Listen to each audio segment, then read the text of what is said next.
हो, यानी कि जब वो रोते रोते सांस रोक ले तो उसके सामने पेरेंट्स कभी भी परेशान मत हो। बच्चे से ज्यादा परेशान हो जाते हैं और फिर बच्चा ये चीज नोटिस करता है और वो सारे एक्शंस को नोट करता है और वो इसी चीज को ट्रिगर करता है और उसको दोबारा ये दौरा पड़ सकता है। तो इसलिए आपने कभी भी बच्चे के सामने परेशान नहीं होना। अगर आपको ऐसा लगे कि बच्चा अब बहुत ज्यादा रो रहा है और अब ये अपनी सांस रोक लेगा, इसको ब्रीथ होल्डिंग स्पेल की प्रॉब्लम हो जाएगी, तो आप उसी टाइम बच्चे के मुंह पे जोर से फूंक मारें ताकि आपके बच्चे की फेस और पलके हिल जाए और वो अपना सांस ना रोक सके।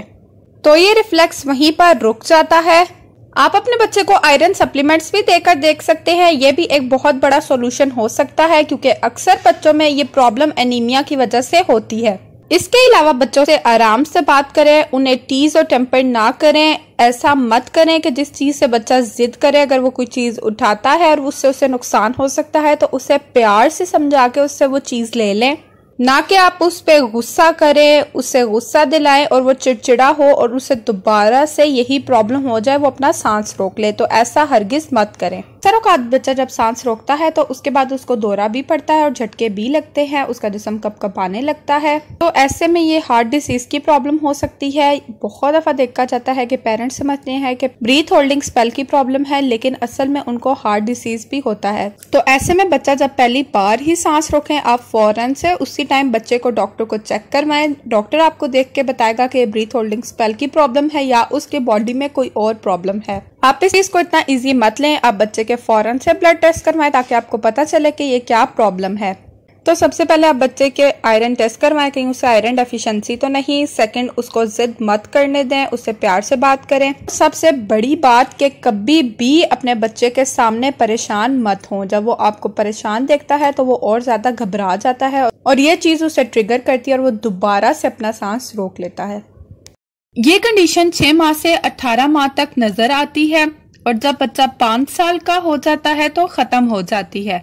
तो ऐसे जो बच्चे जो बहुत केयरिंग होते हैं, जिनके पेरेंट्स ओवर प्रोटेक्टिव होते हैं, उनमें ये चीज बहुत ज्यादा देखने में आती है। दो बच्चों को पालते हुए ओवर प्रोटेक्टिव ना हो, कुछ भी हो जाता है तो उसे इग्नोर करें, फिर ये कंडीशन खत्म हो जाएगी। और अगर आप ओवर प्रोटेक्टिव होंगे तो ये केस ज्यादा से ज्यादा सीरियस होता जाएगा। ब्रीथ होल्डिंग स्पेल का बॉडी पे कोई भी नुकसान नहीं होता, बहुत आसानी से ठीक हो जाता है।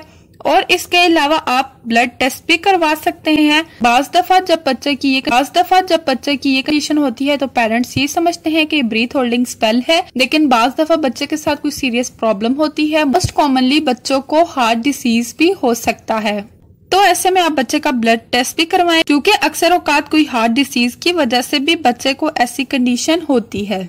इसके अलावा आपके बच्चे को कोई और बीमारी भी हो सकती है। तो अगर आपका बच्चा इस कंडीशन में चला जाता है तो इसके लिए आपको टेंशन लेने की कोई जरूरत नहीं है। जब भी आपके बच्चे की ऐसी कंडीशन हो, उसको जमीन पे लिटाएं, उसको दबाएं, उसको थपकी लगाएं, वो ठीक हो जाएगा। जब पेरेंट्स बहुत ज्यादा परेशान हो जाते हैं, बहुत ज्यादा डर रहे होते हैं, तो बच्चा भी वो कंडीशन देखता है और वो और ज्यादा उस चीज में चला जाता है। ब्रीथ होल्डिंग स्पेल ट्रीटेबल है। ब्रीथ होल्डिंग स्पेल वाला बच्चा बहुत ज्यादा कॉन्शियस होता है, वो उस टाइम पे भी पेरेंट्स के रिएक्शन देख रहा होता है, तो इसलिए ज्यादा परेशान नहीं होना, बिकॉज इट इज ट्रीटेबल।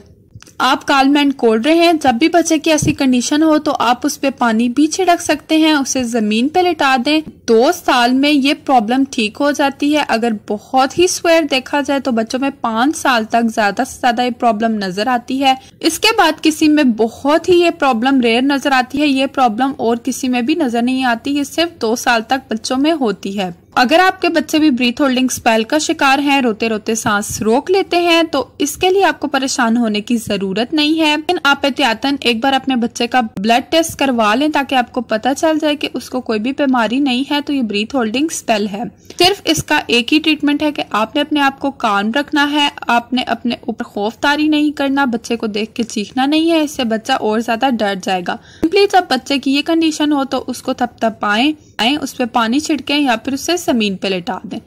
तो ये थी हमारी आज की वीडियो। मैं उम्मीद करती हूँ कि आपको पसंद आई होगी। वीडियो पसंद आए तो कमेंट बॉक्स में जरूर बताएं। साथ ही साथ आप किसी भी टॉपिक पे वीडियो देखना चाहती हैं तो हमें कमेंट बॉक्स में बताएं। हम इंशाल्लाह जैसे आज वीडियो बनाई है वैसे ही नेक्स्ट टाइम लाजमी बनाएंगे। हमारे चैनल मदर डायरी को सब्सक्राइब करें, बेल आइकन को प्रेस करें, वीडियो को लाइक और शेयर करें। डिफरेंट वीडियोस के लिए हमारे चैनल पर विजिट करें। अपना बहुत बहुत ख्याल रखें, हमें अपनी दुआओं में याद रखें। अल्लाह हाफिज।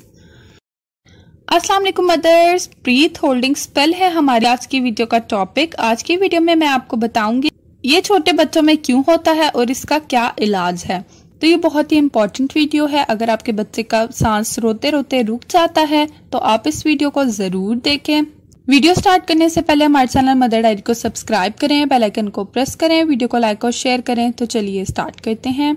ये एक रिक्वेस्टेड वीडियो है। एक लेडी ने बार बार कमेंट में पूछा था कि आप ब्रीथ होल्डिंग स्पेल पे वीडियो बनाएं, उनको इस वीडियो की बहुत जरूरत थी तो हमने उनके कमेंट के आंसर में ये वीडियो बनाई। अगर आप भी किसी प्रॉब्लम के बारे में पूछना चाहते हैं, हमसे डिस्कस करना चाहते हैं तो हमारे साथ जरूर कमेंट बॉक्स में शेयर करें, हम इंशाल्लाह उस पर वीडियो जरूर बनाएंगे। वीडियो को स्टार्ट करते हैं। ब्रीथ होल्डिंग स्पेल यानी कि बच्चे में अचानक सांस का रुक जाना।